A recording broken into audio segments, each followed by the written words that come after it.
Hi అండి, అందరికీ నమస్కారం. Welcome to my channel. ఈ వీడియోలో జీపీఎస్ నోటిఫికేషన్ రద్దు చేయాలని ఉపాధ్యాయ సంఘాలు, ఉద్యోగ సంఘాలందరూ కూడా కోరడం జరిగిందండి. పూర్తి వివరాలు అయితే వీడియోలో తెలుసుకుందాం. వీడియోని ఎక్కడ కానీ స్కిప్ చేయకుండా ఎండ్ వరకు చూడండి, అప్పుడే పూర్తి ఇన్ఫర్మేషన్ అర్థమవుతుంది. అలాగే వీడియోకి ఒక లైక్ చేయండి ఫ్రెండ్స్. వీడియోలోకి అయితే వెళ్ళిపోదాము.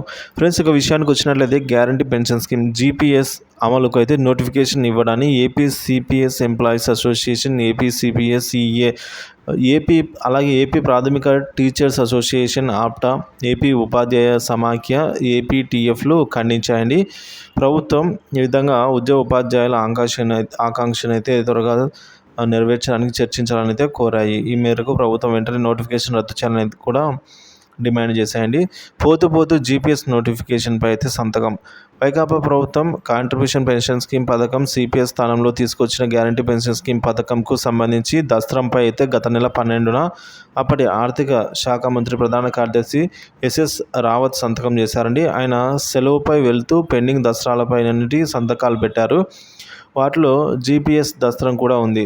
జూన్ 12న జీవో 54 విడుదల చేయగా పాత ప్రభుత్వంలోనే రూపొందించిన నోటిఫికేషన్ తాజాగా శుక్రవారం గెజిటెడ్ అప్లోడ్ అయితే చేశారండి. గెజిటెడ్లో ఈ విధంగా జీపీఎస్ గత ఏడాది అక్టోబర్ 20 నుంచి అమల్లోకి వస్తుందని దానిలో పేర్కొన్నారు. ఇప్పుడు నోటిఫికేషన్ ఇచ్చి గత ఏడాది అక్టోబర్ నుంచి అమల్లోకి వస్తుంది అనడంపై అయితే ఉద్యోగులు విస్మయం వ్యక్తం చేస్తున్నారండి. జీపీఎస్ అమలుకు నాడు విధి విధానాలు రూపొందించకుండా కొత్త ప్రభుత్వం ఎలాంటి నిర్ణయాలు తీసుకోకుండా నోటిఫికేషన్ ఇవ్వడమే పై అయితే వారు ఈ విధంగా ప్రశ్నిస్తున్నారండి.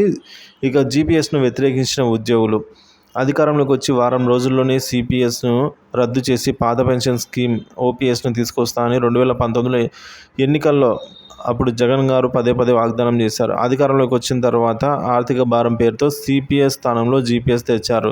దీన్ని ఉద్యోగులు తీవ్రంగా వ్యతిరేకించారు. ఉద్యోగుల అభిప్రాయాన్ని పట్టించుకోకుండా వైకాపా ప్రభుత్వం అసెంబ్లీలో బిల్లు పెట్టి ఏకంగా చట్టం చేసింది. ఎన్నికల ముందు దీనిపై అయితే ఉద్యోగుల్లో తీవ్ర వ్యతిరేకత వస్తుందని అప్పట్లో ఎలాంటి చర్యలు తీసుకోలేదు. ఎన్నికల తర్వాత ఆర్థిక శాఖ ప్రత్యేక ప్రధాన కార్యదర్శి రావత్ రహస్యంగా జీపీఎస్ అమలుకు ఉత్తర్వులు జారీ చేశారు. దీన్ని బయటకు రాకుండా చేశారు. కొత్త ప్రభుత్వంలో పాత జీపీఎస్కు అనుగుణంగా అయితే నోటిఫికేషన్ ఇవ్వడం, జీపీఎస్ అమలుకు ఇంతవరకు మార్గదర్శకాలు రూపొందించకపోవడం అయితే గమనార్హమని చెప్పొచ్చు.